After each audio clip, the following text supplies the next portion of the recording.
కాశ్మీర్లో 26 మందిని కాల్చి చంపేసినాం అన్నాడు మన మోడీ సార్. ఓ మాట అన్నాడు, యాదుందా? ఆ ఉగ్రవాదులు భూమి మీద ఏడ దాసుకున్నా ఇడిచిపెట్టాం, బరాబర్ బయటికి గుంజుతాం, ఎవ్వలూహించని శిక్షలేస్తాం, మట్టిలో కలిపేస్తాం అని మాట ఇచ్చిండు. ప్రధానమంత్రి సార్ గట్టిగా వార్నింగ్ ఇచ్చే గాని ఇంకేం చేయకనే పాయే అని అనుకుంటున్న యాళ్ళ ఆపరేషన్ సింధూర్ తోటి అద్దుర్స్ అనిపించిండ్రబ్బా.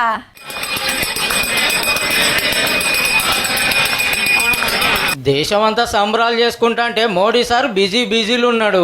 సెంటర్ మంత్రులతోటి మీటింగ్ పెట్టి ఎట్లా అటాక్ చేసింది, ఎన్ని టెర్రరిస్ట్ క్యాంపులు లేపేసింది, మన జవాన్ల పనితనం ఎట్లున్నదో చెప్తా అంటే ప్రతి ఒక్కరు తారీఫ్ చేసిండ్రు.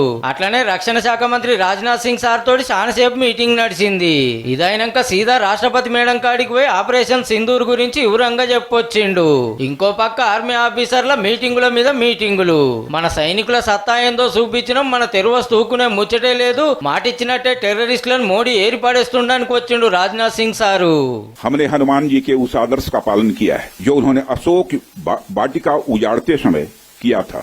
ये न मोही मारा तीन मोही मारे, हमने केवल उन्हीं को मारा जिन्होंने हमारे मासूमों को मारा।